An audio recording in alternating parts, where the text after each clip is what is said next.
situ kita tidak bisa melihat intonasi Rasul, maksudnya Nabi. Makanya terpecah atau terbagi dalam dua kelompok besar, kontekstual dan tekstual. Dan ini banyak contohnya ketika zaman Rasulullah masih hidup. Satu lagi misalnya, ini kita mau Ramadan ya. Di bulan suci Ramadan itu ada ayat dalam Al-Quran bahwa ciri-ciri menjelang nanti, kata Rasulullah tuh, kamu bolehlah berbuka sampai kemudian terlihat benang putih di langit. Al-khaytul abyad minal khaytil aswad minal fajar. Memang al-khayt itu artinya benang secara teks ini ya. Itu sahabat akhirnya apa? Ada yang di rumahnya pasang benang tuh beneran, supaya membedakan ini sudah waktunya ini apa belum. Jadi pasang benang, kalau benang dari atas kelihatan dari jauh, berarti masih gitu. Akhirnya Rasulullah ketawa ngelihat para sahabat begitu. Ya Rasul, itu yang benar maksudnya apa sih? Ini teman saya yang sahabat biasa pada pasang benang. Nah, jadi tekstual dan kontekstual itu sudah ada cikal bakalnya di sana. Kalau dipertanyakan kira-kira apa untuk memahami dalil Al-Quran dan hadis ini apa sih? Makanya ulama-ulama mayoritas bahwa untuk memahami dalil Al-Quran dan hadis ini tidak sembarangan, ada konteks yang harus dilihat. Buktinya itu yang pasang benang disalahin juga sama Nabi. Yang dimaksud benang putih itu adalah garis yang ada di langit. Sekarang suka ada tulis semburat mungkin bahasa sekarang ya. Lalu menjelang subuh itu suka ada tanda-tanda tertentu, itu yang dimaksud. Jadi bukan bahasa teks. Cuman masalahnya kelompok-kelompok tekstual dan kontekstual mengalir terus sampai sekarang ada. Ini makanya ketika Rasulullah menjelang beliau wafat ini beliau banyak berpesan selain tadi ya, baik itu Al-Quran dan Sunnah. Cara kembali kepada Al-Quran dan Sunnah ini bagaimana? Melalui para ulama. Kita ini sekarang oleh para ulama, nggak bisa sendiri. Kalau sendiri pasang benang lagi ya tadi. Makanya orang-orang yang mengaku Nabi di Indonesia banyak itu ya. Terakhir yang populer ada Lia Eden, kemudian Ahmad Sodi, tahu itu ya. Itu saya kebetulan ketika beliau populer banget gitu ya, populer awal-awal, yang belum ngaconya belum jauh ya, masih semester saya berapa saya lupa ya. Kita ketemu dengan beliau, kita undang pengajian di kampus kan, beliau bakal dengan pakaian yang hebring gitu ya, dengan pengikutnya ya. Kita ketawa ya Allah, ada di Indonesia memang luar biasa ya. Mau ngaku apa aja ada pengikutnya di Indonesia. Benar, coba Bang. Negara kita ini luar biasa. Bangsa pasarnya selalu ada. Mau yang aneh, yang positif ada aja pokoknya. Iya, pokoknya pasti ada yang beli. Apalagi zaman sekarang sosial media, orang gampang memframing dirinya sendiri, tinggal ambil kamera bagus, mempost apa, orang udah percaya semua itu. Itu kan luar biasa. Nah, jadi untuk memahami dalil Al-Quran dan hadis ini tidak bisa hanya teks saja. Karena kalau kepada teks saja kita akan bisa terjebak kepada jauh dari pemahaman aslinya maksudnya.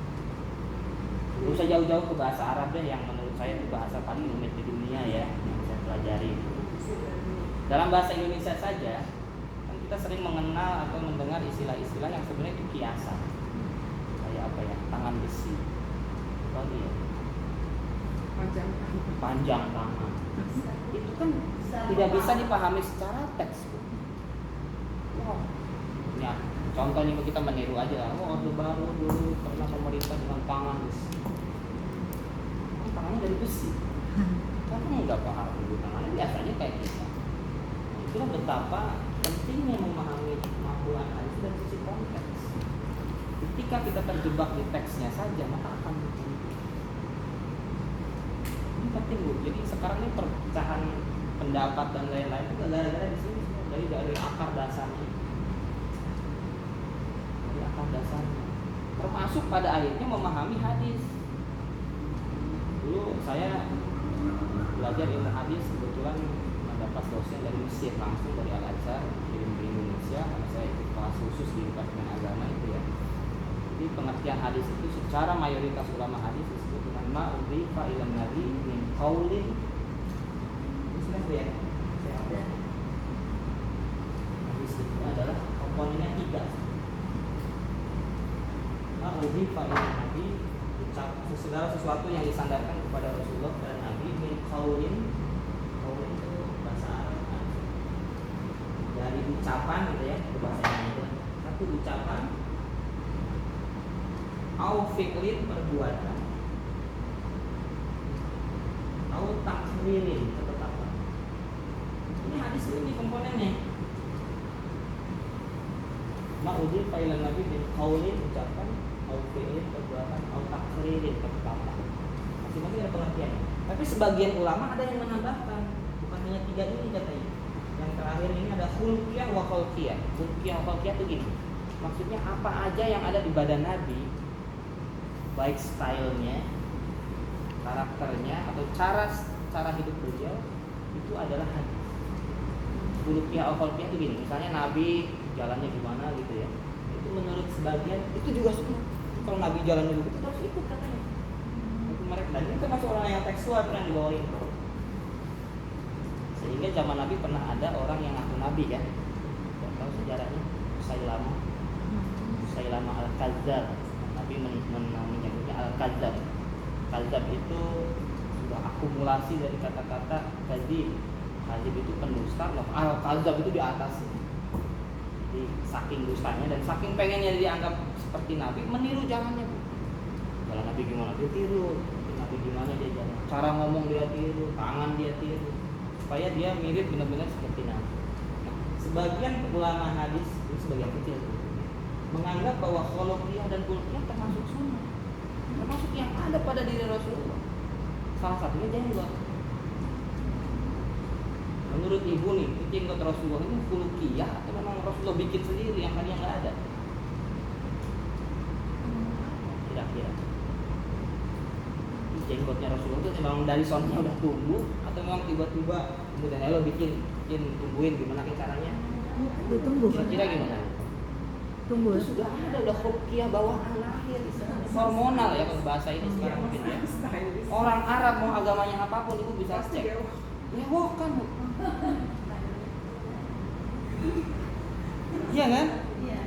Makanya ketika ada orang-orang yang tekstual ini hanya tekstual saja, maka akhirnya menganggap bahwa bahkan ada yang mewajibkan jenggot, minimal mensunahkan. Ya meskipun mayoritas ya paling minimal sunnah lah, boleh lah. Karena kenapa jadi sunnah? Karena sempat ada ucapan Rasulullah, panjangkan jenggot, cukur kumis. Itu pun ada konteksnya, bukan. Jadi ketika Rasulullah bilang, ayo para sahabat panjangkan jenggot, cukur kumis, itu kan ada hadis qaulinya, hadis ucapan. Tapi kalau cuma terjebak kepada teks, hanya ke sini, jenggot harus benar-benar. Karena apa yang ada di Rasulullah harus kita ikuti. Terus kalau demikian, kasihan orang Jepang, orang Korea yang muslim. Mereka secara hormonal nggak bisa tumbuh, nggak bisa. Itu orang-orang K-pop apa ada jenggotnya? Udah sekarang. Andaikan itu wajib misalnya ya, menurut pendapat sebagian itu wajib, berarti orang-orang Muslim Jepang Korea kehilangan kewajiban.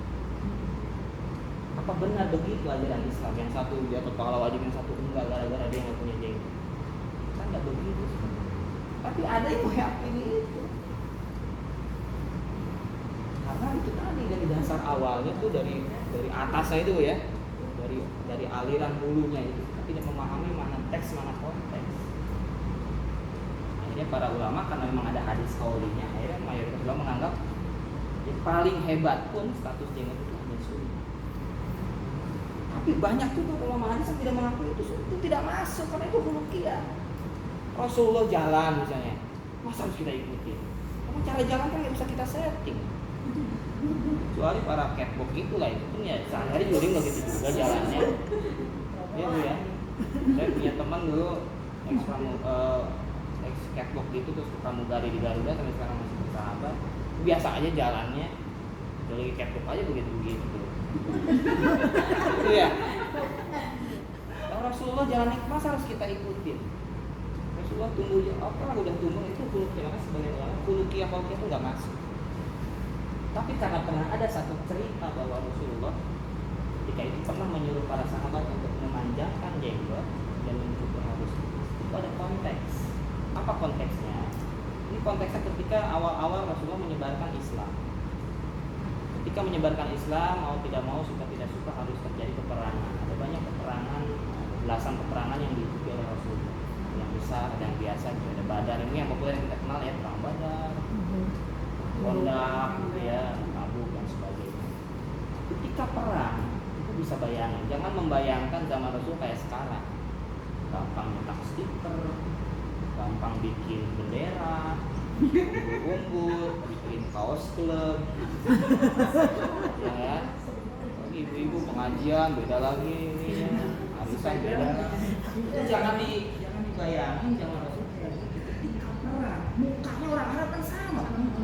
Yahudi Nasrani orang sama Arab, kan tetangga juga. Akhirnya cukur itu Bukan hanya tetangga, bahkan saudara Rasulullah kan harus berbeda keyakinan. Abu Jahal orang siapa? Itu pamannya. Ya terpaksa harus perang juga satu ketika. Mukanya sama, terus bedanya gimana? Main bola aja kalau bajunya sama bisa salah motor.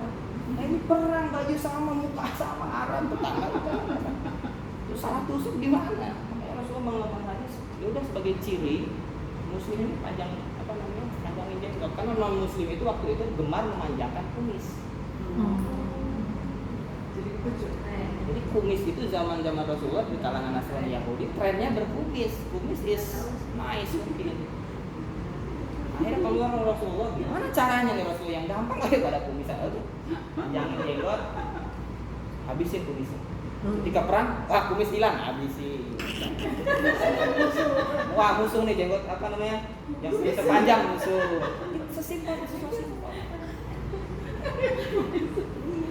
Ini konteks bu, bukan teks, benar nggak? Jadi Rasulullah mungkin kalau nggak ada perang nggak ada hadis itu. Jangan dibayangin zaman Rasulullah serba kecukupan, semua sarana prasarana terlengkapi dengan begitu mudah ya Allah. Masjid aja bisa bayangin masjid zaman Rasulullah. Coba kira-kira kayak apa zaman beliau. Boro ada atapnya bu, paling keren atapnya dari kurma. Apa namanya?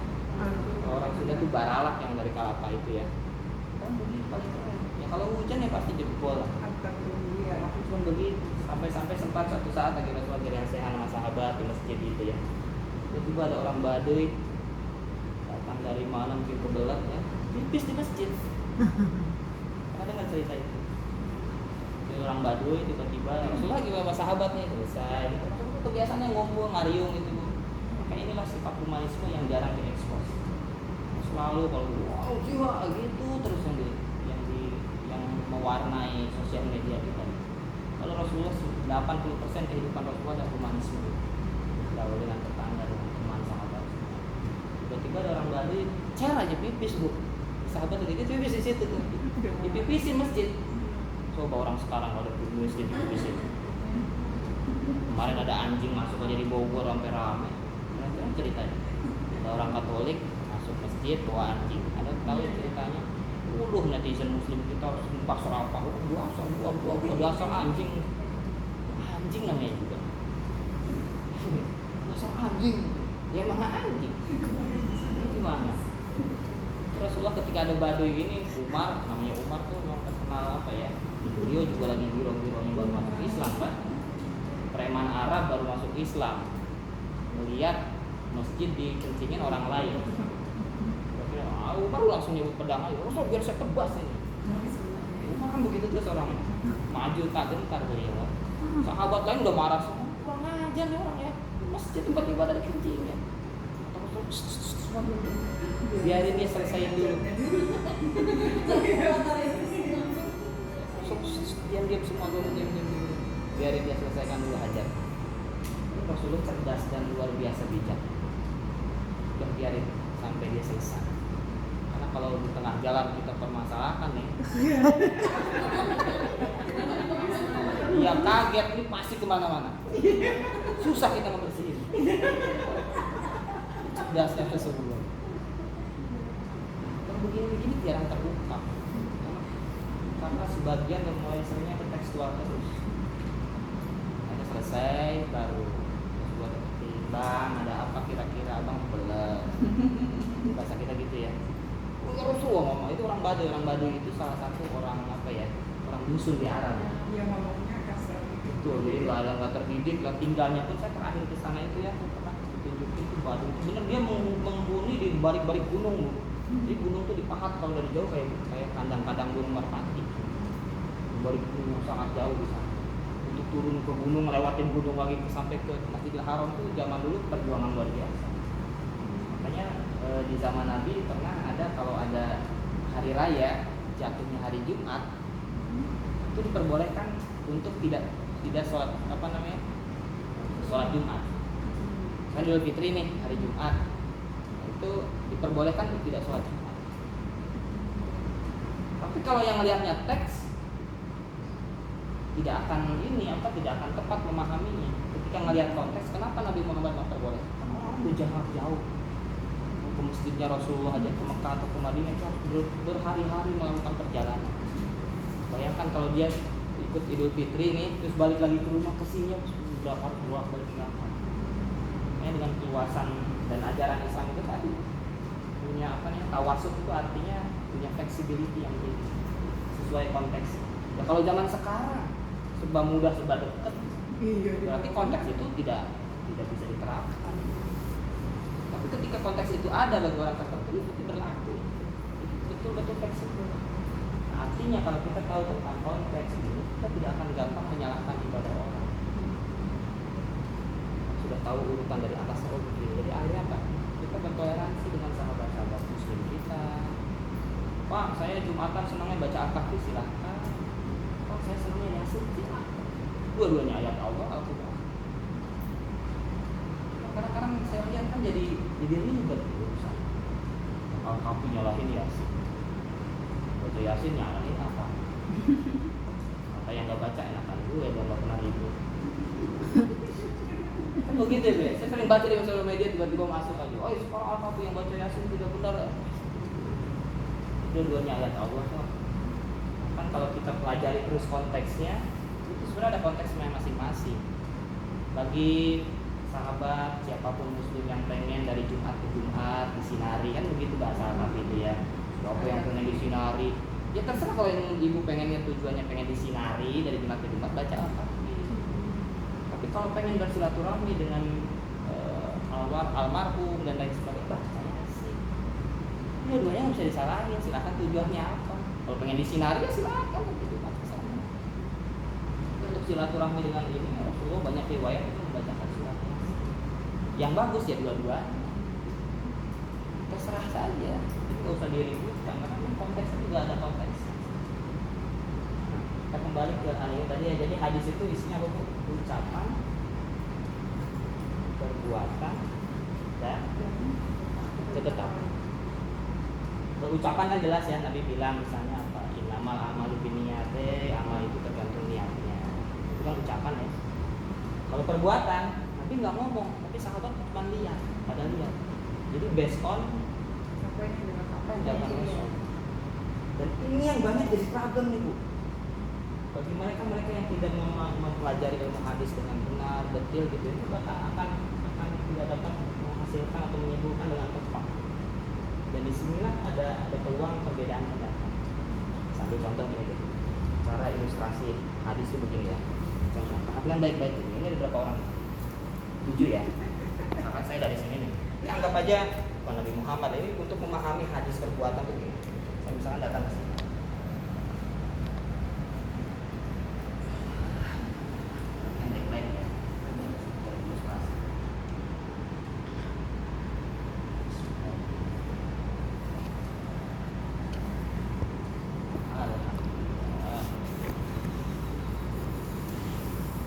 Lihat semuanya. Ini bayangkan ibu adalah para sahabat saya, sahabat Rasul ya. Sahabat saya lah, 37 yang menyaksikan saya sedang minum. Jadi ada berapa orang? Ada 7 yang menyaksikan. Di jam 12 kurang sekian saya melihat Pak Sepi. Nah, yang tahu minum kan ibu doang. Yang di rumah ngelihat saya nggak? Ibu akhirnya pulang. Generasi berikutnya mungkin cucu ibu ya kan, nanya sama ibu-ibu, Bu, cara minum yang baiknya Pak Asep gimana sih?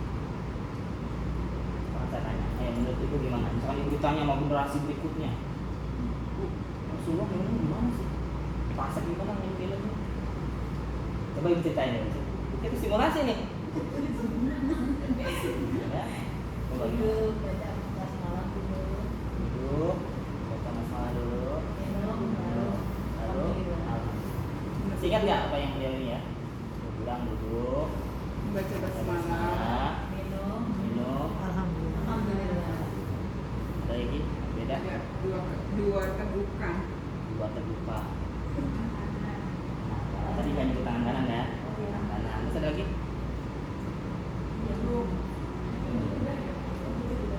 Oke, berarti kan ada beberapa ya. Intinya adalah kok beda-beda? Ya sebetulnya saya juga tahu kalau bukan juga. Tapi Emang kan ada ketika segitu? meriwayatkan hadis kan udah ada solusinya. Paham nggak maksud saya? Iya. Kan kita kan bacanya hadis dan teks. Padahal ngelihatnya sama, dan bukan dalam waktu yang berbeda. Kenapa kok bisa beda-beda analisa redaksinya? Katanya. Ini padahal kita baru deket nih jaraknya masa saya dengan kita ini kan satu zaman. Apa kabar sama zaman kita yang jarak ke Rasulullah sampai beratus-ratus? Kok bisa beda? Yang tadi nyebut, oh duduk tangan kanan gini, dia kan nggak bilang dibuka dulu tutupnya. Yang ini bilang dua terbuka. Itu kan kalau ibu nulis kan saya melihat, diriwayatkan dari ibu siapa namanya? Nah, misalnya ibu ini, saya melihat Pak Asep minum dua tegukan. Nah, cucunya yang nanya, gimana cara Pak Asep minum? Dia baca teks itu. Berarti kalau minum tuh harus dua tegukan. Yang satu nggak menuliskan dua tegukannya, bahkan tangan kanannya pun enggak. Yang ini nggak pisah-pisah berarti kan? Terus mana yang benar?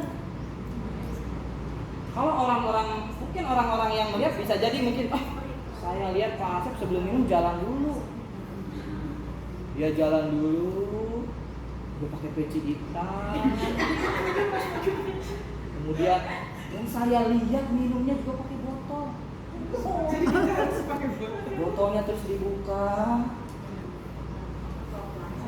Orang-orang yang tekstual yang tidak memahami mana, kan dari sini kan sebenarnya ada inti ya, dari perbuatan saya ini kan ada intinya. Tapi banyak para sahabat yang meriwayatkan yang tidak penting-penting juga ditulis. Termasuk bisa jadi nanti di generasi berikutnya baca yang diriwayatkan oleh si ibu ini misalnya, kalau minum terus dua tegukan ternyata. Karena hadisnya benar nih riwayatnya, dia menyaksikan ketika Pak Asep minum ada di depannya persis, tidak terhalang apapun. Dua tegukan. Akhirnya yang ikutin riwayat ini setiap minum Bismillahirrahmanirrahim. Padahal masih haus. Tapi karena riwayatnya dua tegukan, ini kalau nggak dua tegukan bid'ah, dosa masuk neraka. Masya Allah. Karena tidak pas memposisikan di sini. Ini sederhana loh, baru minum. Belum lagi hadis yang lain, hadis tentang sholat. Ya Allah.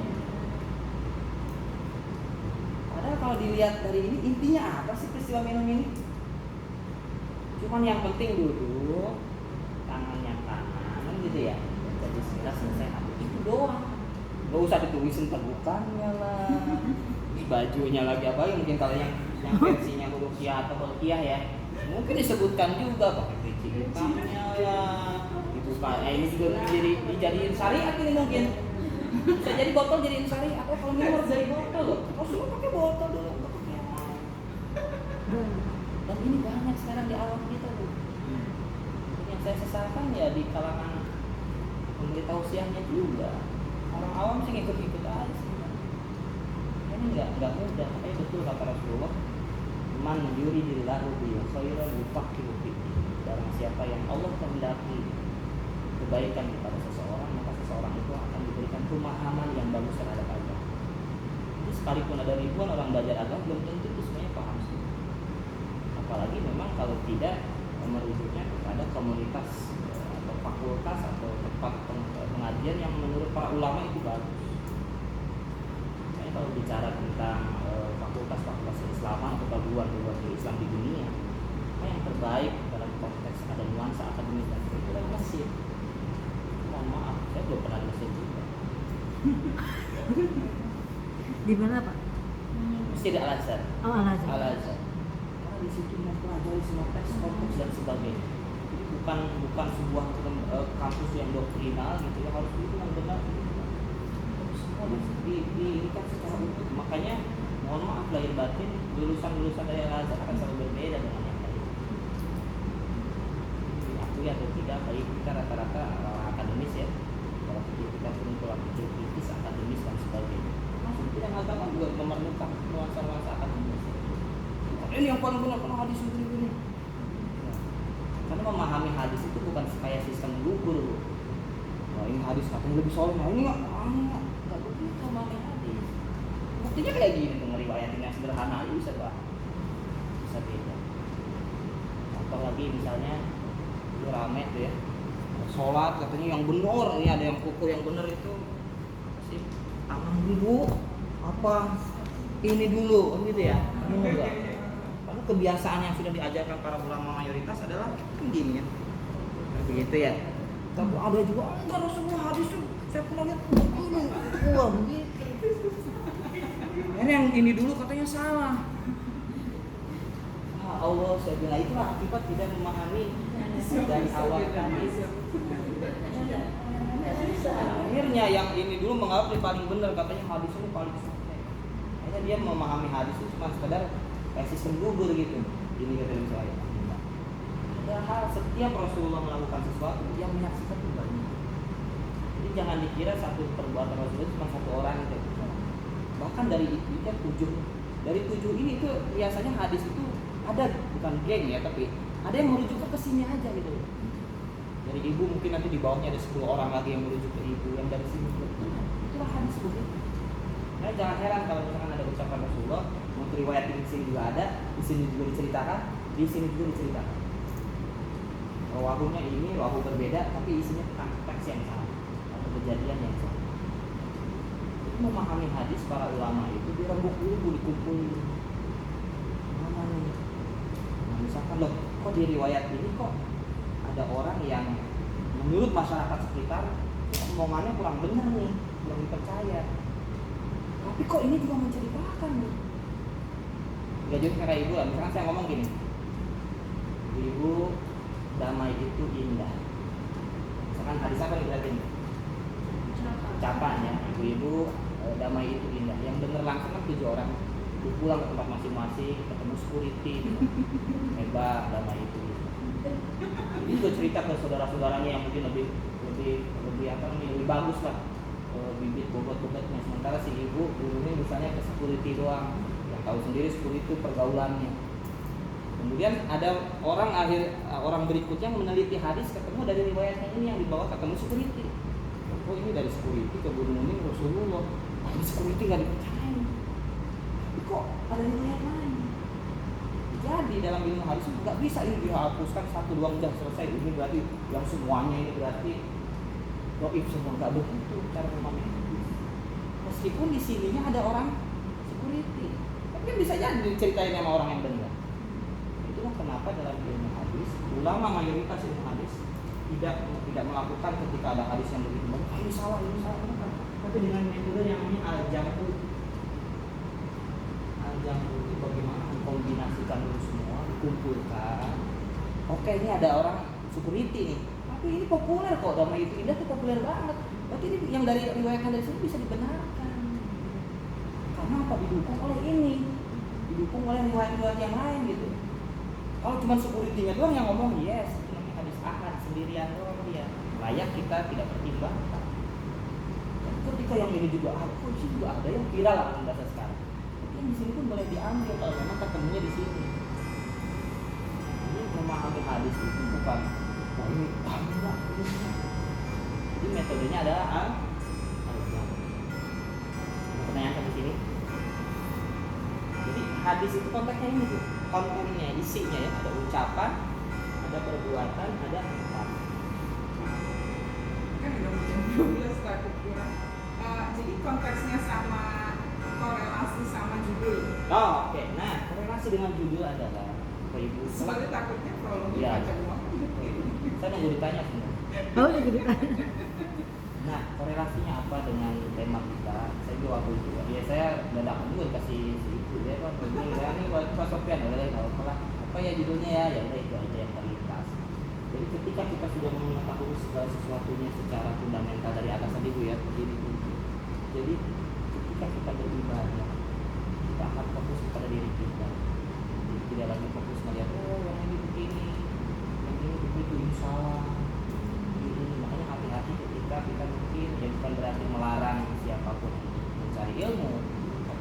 adalah ketika menemukan hal-hal yang memang di situ ada khilafiyah perbedaan.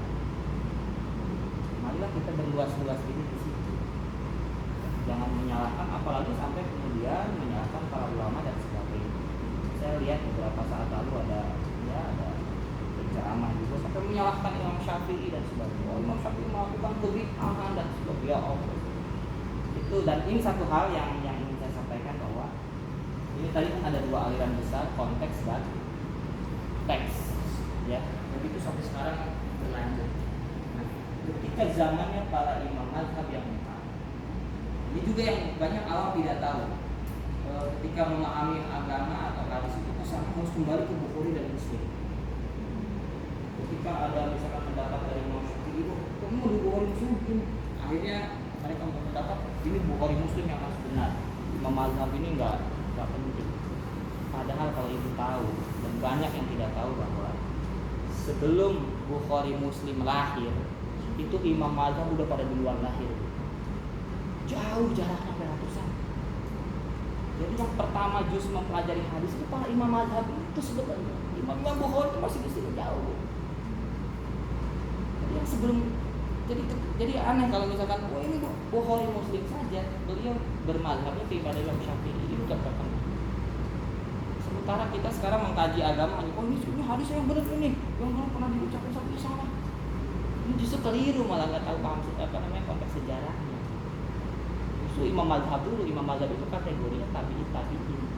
Bahkan Imam Maliki itu beliau lahir di Madinah, beliau besar di Madinah, dan beliau meneliti betul amaliyah para sahabat. Itu dekat, jadi jarak antara imam-imam mazhab itu kepada Rasulullah itu paling cuma 3 atau 200 sumbernya. Sementara Imam Bukhari, Muslim, Sunan Abu Daud, At-Tirmidzi, dan Qutni yang termasuk dalam kutub sitah itu jauh sekali jaraknya, kan nggak ketemu dengan para imam mazhab ini. Jadi imam-imam mazhab yang 4 itu ketika mengeluarkan hukum, oh ini harus begini, cara sholat begini, itu mereka sudah mempelajari semua hadis. Cuma masalahnya waktu zaman beliau ini tidak ada disiplin ilmu disebut hadis. Ibu tahu gak kira-kira berapa jumlah hadis yang ditulis oleh Imam Bukhari yang semua, oh ini hebat nih, cuma 7.000 yang dituliskan, berhasil dituliskan oleh Imam Bukhari 7.000. Imam Muslim lebih banyak lagi kan, kurang lebih 7.500 sampai 9.000 ya. Dan itu pun ada disclaimer di tulisan di kitab Al-Jami'-nya Imam Bukhari dan Muslim itu bahwa saya hanya berhasil mengumpulkan hadis sahih itu hanya ini.